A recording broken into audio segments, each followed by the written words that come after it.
جب تک رہے گا سلسلہ ماہو نجوم کا، ڈنکا بجے گا چار سدار العلوم کا۔ بسم اللہ الرحمن الرحیم، نحمدہ ونصلی وسلم علی رسول الکریم، اما بعد۔ آج کا درس ایک بہت اہم موضوع کے اوپر ہے کہ جو بات میں آپ کو سنانے لگا ہوں، بتانے لگا ہوں، اس میں اس وقت ہماری قوم کے 90% لوگ اس کے اندر مبتلا ہیں۔ چونکہ گناہ ایسا ہے کہ اس کا کرنا بہت آسان بن چکا ہے، اور وہ گناہ ایسا ہے جو ہر ایک کی درس ترس میں ہے، اور باقاعدہ اہل کفر نے ہماری نسلوں کو تباہ کرنے کے لیے اور ہماری نسلوں کو بہرا روی کا شکار کرنے کے لیے اور ہماری نسلوں کو مکمل طور پہ مفلوج کرنے کے لیے اور ہماری نسلوں کو مکمل طور کے اوپر ان کو برباد کرنے کے لیے باقاعدہ اسکیم کے طور کے اوپر اس گناہ کا شیوع عام کیا ہے، اور اتنا عام کیا ہے کہ شاید پاکستان کا کوئی غریب سے غریب دیہات بھی اب اس سے خالی نہیں ہے۔ آپ جب حدیث سنیں گے تو آپ حدیث سن کے حیران ہو جائیں گے اپنے نبی کی تعلیمات پر اور حضور صلی اللہ علیہ وسلم کی دور اندیشی پر کہ اللہ نے ہمارے نبی کو قیامت تک اس امت میں جو کچھ ہونے والا تھا اس کا کتنا تفصیلی اور گہرا اور باریک علم عطا کیا۔ یعنی نبی پاک صلی اللہ علیہ وسلم کے دور مبارک میں تو اس کا کوئی تصور بھی نہیں ہو سکتا تھا، لیکن حضور نے اپنے زمانے کے اندر 14 صدیوں کے بعد اس گناہ کا عام ہونا، گھر گھر میں ہونا، فرد کا اس میں مبتلا ہونا، مردوں کا، عورتوں کا، بچوں کا، بچیوں کا، حتیٰ کہ بوڑھوں کا اور بوڑھیوں کا، اور ہر دوسرا آدمی اس گناہ کے اندر آلودہ اور ملوث ہو جائے، اس کی خبر اللہ کے نبی صلی اللہ علیہ وسلم نے آج سے 1400 سال پہلے دی تھی۔ اب آپ حدیث سنیں میری ان چند گفتگو کے بعد۔ میرے ہاتھ میں سنن نسائی شریف ہے جو حدیث کی 6 صحاح 6 کی بڑی کتابیں ہیں، اس میں بخاری ہے، مسلم ہے، ترمذی ہے، ابو داود ہے اور ابن ماجہ ہے اور سنن نسائی شریف ہے۔ یہ 6 حدیث کی بڑی کتابیں ہیں جو ہمارے ہاں مدرسوں میں ایک عالم بننے کے لیے جو بچہ داخل ہوتا ہے تو جب اس کا سب سے آخری سال ہوتا ہے، فائنل ایئر جس کو کہتے ہیں آپ، اس کے اندر یہ 6 بڑی حدیث کی کتابیں اول تا آخر بالاستیعاب پڑھائی جاتی ہیں، اور جس میں سے ہر کتاب میں ہزاروں حدیثوں کا مجموعہ ہے۔ تو یہ سنن ابن ماجہ جو میرے اس وقت ہاتھ میں ہے، تو اس سنن ابن ماجہ کے اندر امام ابن ماجہ رحمۃ اللہ علیہ نے کتاب الزہد کے اندر یہ روایت نقل کی ہے، اور یہ حدیث سند کے اعتبار سے بہت قوی اور مضبوط حدیثوں کے اندر ہے۔ اور میں آپ سے یہ کہہ رہا ہوں کہ جب آپ اس حدیث کو مجھ سے سن لیں گے تو آپ میں سے میں پوچھوں گا کہ اس سے پہلے کس نے اس کو سنا ہے، تو آپ دیکھیے گا کہ بہت تھوڑے لوگ ہوں گے جن کے علم میں یہ ہوگی، لیکن آج میں آپ لوگوں کے علم میں اور آپ کے واسطے سے یہ پیغام آپ کے دوستوں کو، آپ کے فیملی کو، آپ کے خاندان والوں کو، اور جہاں تک آپ اس پیغام کو آگے پہنچا سکتے ہیں پہنچانے کا اہتمام کریں، تاکہ ہم میں سے کوئی مسلمان بھائی آخرت کے اندر کسی بھی بڑے نقصان سے محفوظ ہو جائے۔ اب آپ حدیث سنیں۔ عن ابی عامر الہانی رضی اللہ عنہ عن ثوبان رضی اللہ عنہ عن النبی صلی اللہ علیہ وسلم انہ قال لأعلمن اقواما من امتی یأتون یوم القیامة بحسنات امثال جبال تہامة بیضاء فیجعلها اللہ عز وجل هباء منثورا۔ قال ثوبان رضی اللہ عنہ یا رسول اللہ صفهم لنا جلهم لنا الا نكون منهم ونحن لا نعلم۔ قال اما انهم اخوانكم ومن جلدتكم ويأخذون من الليل كما تأخذون ولكنهم اقوام اذا خلوا بمحارم الله انتهكوها او كما قال علیہ الصلاۃ والسلام۔ اس حدیث کا جو ابن ماجہ کے اندر جو جس نمبر پہ یہ حدیث ہے وہ 42 اور 45 ہے، یعنی 4245 نمبر ہے اس کا، جو اس وقت انٹرنیشنل نمبر کے اعتبار سے اس حدیث کا یہ نمبر ہے سنن ابن ماجہ میں، کتاب الزہد میں یہ روایت موجود ہے، اور باب اس کا باندھا ہے باب ذکر الذنوب، گناہوں کے بیان میں یہ باب ہے، اور اس میں جتنے حدیثیں لے کر آئے ہیں صاحب ابن ماجہ وہ ساری وہ حدیثیں ہیں جس کے اندر گناہوں کا اور گناہوں سے جو بچنے کی تاکیدات ہیں اللہ کے پیارے نبی کی، اس کا ذکر ہے۔ لیکن ان میں سب سے زیادہ بنیادی طور پر مجھے محسوس ہوا کہ میں آج کے درس میں اس کو نقل کر دوں تو آپ کے سامنے بیان کر رہا ہوں۔ حضرت ثوبان کہتے ہیں کہ اللہ کے نبی نے فرمایا لأعلمن اقواما من امتی یأتون یوم القیامۃ بحسنات امثال جبال تہامۃ بیضاء۔ حضور صلی اللہ علیہ وسلم نے فرمایا کہ میں ضرور بالضرور ایسے اپنے امتیوں سے واقف ہوں اور اپنے امتیوں کو جانتا ہوں، ایسی قوم کو میں جانتا ہوں، ایسے اشخاص کو میں جانتا ہوں کہ جو کل قیامت کے دن اللہ کی بارگاہ میں آئیں گے تو ان کے پاس نیکیوں کا اتنا بڑا ذخیرہ ہوگا، جتنا بڑا ذخیرہ پتھروں کا اور پہاڑوں کا تہامہ پہاڑیوں کے سلسلے میں موجود ہیں۔ جیسے ہمالیہ اور قراقرم کے اور کیٹو کے سلسلے ہیں دنیا کے اندر پہاڑی سلسلے، اس میں ایک بڑا سلسلہ ہے دنیا کے اندر پہاڑوں کا، وہ تہامہ کی پہاڑیاں کہلاتی ہیں، اور یہ سلسلہ سعودی عرب سے شروع ہو کے یمن تک چلا گیا ہے۔ یمن اور سعودی عرب کے راستوں کے اندر یہ پہاڑی ایک سلسلہ ہے، اور اس لمبے چوڑے پہاڑی سلسلے کو تہامہ کی پہاڑیاں کہا جاتا ہے۔ تو حضور نے فرمایا کہ لَأَعْلَمَنَّ أَقْوَامًا مِّنْ أُمَّتِي يَأْتُونَ يَوْمَ الْقِيَامَةِ بِحَسَنَاتٍ أَمْثَالِ جِبَالِ تِہَامَةَ بَيْضَاءَ، البتہ ضرور میں ایسی قوم کو جانتا ہوں جو قیامت کے دن اللہ کی بارگاہ میں اس حال میں آئے گی کہ ان کے پاس نیکیوں کا اتنا بڑا ذخیرہ ہوگا جتنا بڑے تہامہ پہاڑیوں کے سلسلے ہیں۔ لیکن اب آگے کا خوفناک جملہ، لیکن فَيَجْعَلُهَا اللَّهُ عَزَّ وَجَلَّ هَبَاءً مَنْثُورًا، لیکن اللہ تعالیٰ ان کی ان تمام نیکیوں کو قیامت کے دن اللہ اڑتا ہوا ریت کر دے گا، مٹی کا ڈھیر کر دے گا اللہ تعالیٰ، ریت اور مٹی بن جائیں گی، ان کی ساری نیکیاں بیکار، بے فائدہ اور بالکل عبث ہو جائیں گی۔ اور اتنی ساری نیکیاں لے کر آنے والے مسلمان قیامت کے دن ان نیکیوں کو اپنی آنکھوں کے سامنے مٹی کا اڑتا ہوا ریت دیکھ کر حیران ہو جائیں گے۔ ان کو یقین بھی نہیں آئے گا کہ ہم نے ایسا کون سا جرم کیا ہے جس کی وجہ سے اللہ ہم پر اتنے ناراض ہو گئے کہ اس ناراضگی کی وجہ سے اللہ نے اتنی ساری نیکیاں زندگی بھر کی اللہ نے صفر کر دی اور اللہ نے زیرو کر دی۔ تو جب رسول اللہ نے یہ فرمایا تو حضرت ثوبان کہتے ہیں، جو راوی حدیث ہیں، وہ صحابی کہتے ہیں کہ میں نے کہا یا رسول اللہ صفہم لنا جلہم لنا، اے اللہ کے رسول آپ اپنی امت کے ان لوگوں کو ہمارے سامنے حالات بیان کر دیں، آپ ان کے بارے میں ہمیں واضح صاف بتائیں کہ یہ کون لوگ ہوں گے، ان کی علامت کیا ہوگی، یا رسول اللہ ان کے حالات بیان کیجئے اور کھول کر بیان کیجئے۔ جلہم لنا کے معنی ہوتے ہیں کھول کر بیان کرنا، صفہم لنا کے معنی ہوتے ہیں حالات کو بہت واضح کر کے بیان کرنا۔ صفہم لنا جلہم لنا حتی لا نکون منہم ونحن لا نعلم، آپ ہمیں بتا دیجئے تاکہ ہم ان کو خوب اچھی طریقے سے پہچان لیں، تاکہ غلط فہمی کی وجہ سے کہیں ہم ان لوگوں میں سے نہ ہو جائیں اور ہمیں پتہ بھی نہ چلے، تو آپ ہمیں ان کے حالات بتا دیں۔ تو حضور صلی اللہ علیہ وسلم نے فرمایا اما انہم اخوانکم ومن جلدتکم، آپ نے فرمایا وہ جو لوگ جن کے بارے میں میں بتا رہا ہوں وہ کوئی غیر نہیں ہوں گے، وہ لوگ تمہارے اپنے ہی لوگ ہوں گے، تمہارے بھائی ہوں گے، اور وہ تمہاری فیملی اور تمہارے خاندان کے لوگ ہوں گے، تمہاری برادری کے لوگ ہوں گے، وہ کوئی دور کے نہیں ہوں گے۔ اور وَيَأْخُذُونَ مِنَ اللَّيْلِ كَمَا تَأْخُذُونَ، اور وہ راتوں میں عبادت میں سے اسی طرح سے حصہ لیتے ہوں گے، بڑا حصہ، جیسا کہ تم میرے دور کے لوگ عبادتوں سے حصہ لے رہے ہو رات میں، جیسے تم راتوں کے اندر جاگ کے لمبے چوڑے نوافل پڑھتے ہو اور آنسو بہاتے ہو، مصلوں پہ کھڑے ہوتے ہو، قرآن کی تلاوت کرتے ہو، خوب اللہ سے مانگتے ہو، جیسے تم راتوں کو زندہ کرتے ہو عبادت کے ذریعے سے،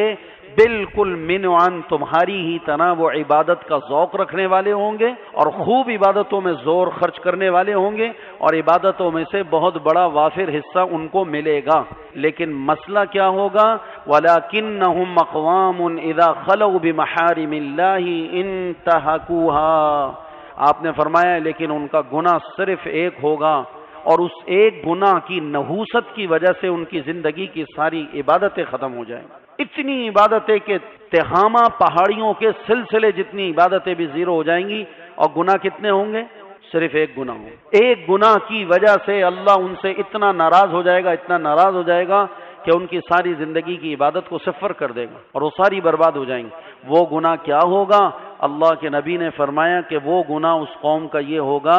کہ وہ لوگ جب تنہائیوں میں جاتے ہیں تو تنہائیوں میں ان گناہوں میں لگ جاتے ہیں جن کو اللہ نے ان پر حرام کیا تھا۔ تنہائیوں میں گناہ کرنے والے، پرائیویسی میں گناہ کرنے والے، اور وہ حرام کاریاں کرنے والے کہ جن کو اللہ نے ان پر حرام کیا، اور وہ ان حرام کردہ اللہ کی چیزوں کو کہاں پہ کرتے ہوں گے؟ جا کے چھپ چھپ کے کرتے ہوں گے، تنہائیوں میں کرتے ہوں گے کہ اماں کو پتا، ابا کو پتا، بیوی کو پتا، بیوی کہتی ہے خاوند کو پتا، بڑے بھائی کو پتا، استاد کو پتا، کسی کو بھی پتا نہ چلے۔ ایسے گناہ ہیں وہ کہ جن گناہوں کو وہ لوگوں کے سامنے کرنا عار اور شرم اور بے حیائی سمجھتے ہیں، بے شرمی سمجھتے ہیں، تو وہ اپنے ماں باپ کے سامنے اور اپنے بیوی بچوں کے سامنے اور اپنے رشتہ داروں کے سامنے اور عام پبلک کے سامنے تو وہ گناہ نہیں کریں گے، لیکن جب تنہائیوں میں ان کو موقع ملے گا تو وہ ان گناہوں میں مبتلا ہو جائیں گے۔ فرمایا کہ جب یہ لوگ خلوت کے گناہ، پرائیویسی کے گناہ اور تنہائیوں کے گناہ میں مبتلا ہو جائیں گے تو ان کا یہ عمل اتنا برا اتنا برا اتنا برا ہوگا کہ اس کی وجہ سے اللہ ان کی زندگی کی ساری عبادت کو حقارت کر دیں گے۔ کہاں گئی نمازیں، کہاں گئے حج، کہاں گئی زکاتیں، کہاں گئے روزے اور کہاں گئی اور ساری عبادات؟ وہ ساری عبادت چلی جائیں گی صرف ایک گناہ کی وجہ سے۔ وہ گناہ کون سا ہے؟ تنہائی کا گناہ۔ خلوت کے گناہ الگ ہیں، جلوت کے گناہ الگ ہیں، مجموع میں کیے جانے والے گناہوں کے معاملات الگ ہیں اور چھپ کے کیے جانے والے گناہوں کے معاملات علیحدہ ہیں۔ تو حضور نے فرمایا کہ وہ تنہائیوں میں چھپ چھپ کر گناہ کرنے کے عادی ہو چکے ہوں گے اور اللہ کی حرام کردہ چیزوں کو تنہائیوں میں اختیار کریں گے تو اس کی وجہ سے اللہ ان کو ضائع کر دے گا اور وہ برباد ہو جائیں گے۔ تو اب میں آپ کو یہاں پر آ کر بچوں یہ بتانے لگا ہوں کہ یہ ہمارے نبی نے کب خبر دی؟ 1400 سال پہلے۔ اب آپ ایمانداری سے بتاؤ کہ ہمارے دور کے اندر یہ جو موبائل آیا ہے، یہ جو موبائل ایجاد ہوا ہے، اسمارٹ موبائل، اس اسمارٹ موبائل نے کیا اس حدیث کے مطابق ہمیں اس کا مصداق نہیں بنا دیا؟ اور کیا اسمارٹ موبائل رکھنے والے لوگ یہ تنہائیوں کے اندر، بند کمروں کے اندر، اس کی وجہ سے تنہائیوں میں گناہ میں مبتلا ہو گئے کہ نہیں ہو گئے؟ ہمارے ایک مولوی صاحب ہیں، انہوں نے باقاعدہ اس موبائل کی لعنت کے اوپر ایک پورا کا پورا مضمون لکھا اور اس پر انہوں نے کہا کہ میں قسم کھا کر یہ بات کہہ سکتا ہوں کہ جو لوگ اس موبائل کو استعمال کرتے ہیں ان میں سے 90 سے 95% اس موبائل کا مس یوز کرنے کی وجہ سے،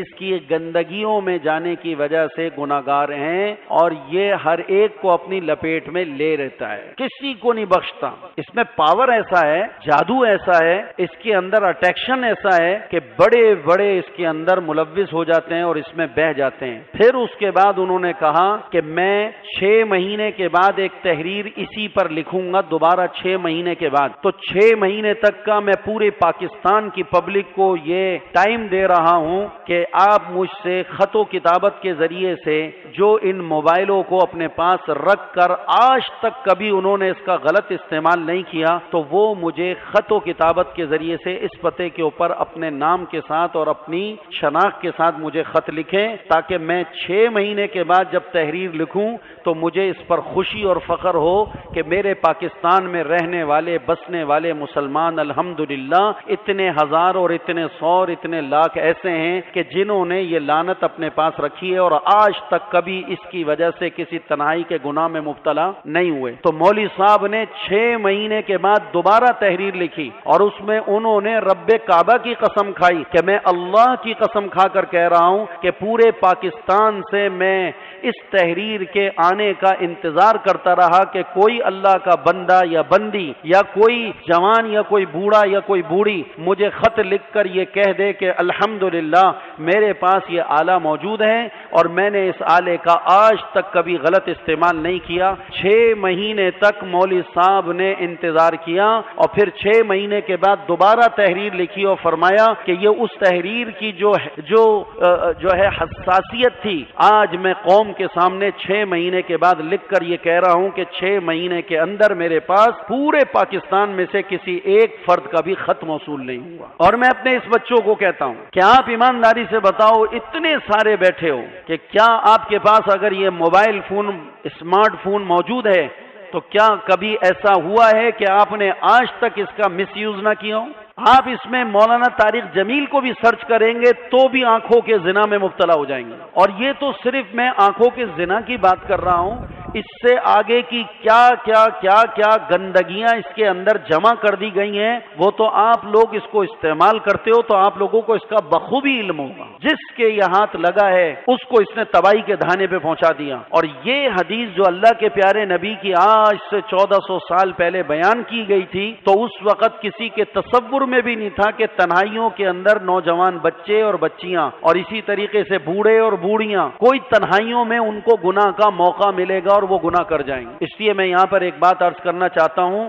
رب کی نعمتوں میں سے یہ بڑی نعمت شمار کی گئی ہے جس کو میں آپ کے سامنے عرض کر رہا ہوں۔ فرمایا کہ گناہ کا موقع نہ ملنا بھی رب کی بڑی نعمت ہے، ورنہ ہم جس حال پہ چل رہے ہیں نا میرے عزیزو، گناہ ملنے کا موقع ملے اور وہ ہمارے ہاتھ سے نہیں جاتا۔ تو کوئی اگر گناہ سے بچا ہوا ہے تو اس کی وجہ اس کا کمال، اس کی بزرگی نہیں ہے، اس پر اللہ کا ایک بہت بڑا فضل نعمت کی شکل میں یہ ہوا ہے کہ اللہ نے اس کو گناہ کرنے کا موقع نہیں دیا۔ تو گناہ کا موقع نہ ملنا بھی رب کی بہت بڑی نعمت ہے، اس لیے کہ موقع ہی آدمی کو گناہگار بناتا ہے۔ ہاں، آدمی ویسے گناہگار نہیں ہوتا، موقع آدمی کو گناہگار بناتا ہے، اور موقع ملنے کی دیر ہے، اس کے بعد پھر دیکھو کہ شیطان ہمارے ساتھ کیسے کھیل جاتا ہے۔ تو موقع نہ ملنا بھی اللہ کی کیا ہے؟ بہت بڑی نعمت ہے۔ اس لیے حضور صلی اللہ علیہ وسلم بہت اس کی دعائیں کیا کرتے تھے۔ تو آج یہ حدیث جو میں نے آپ کے سامنے پڑھ دی ہے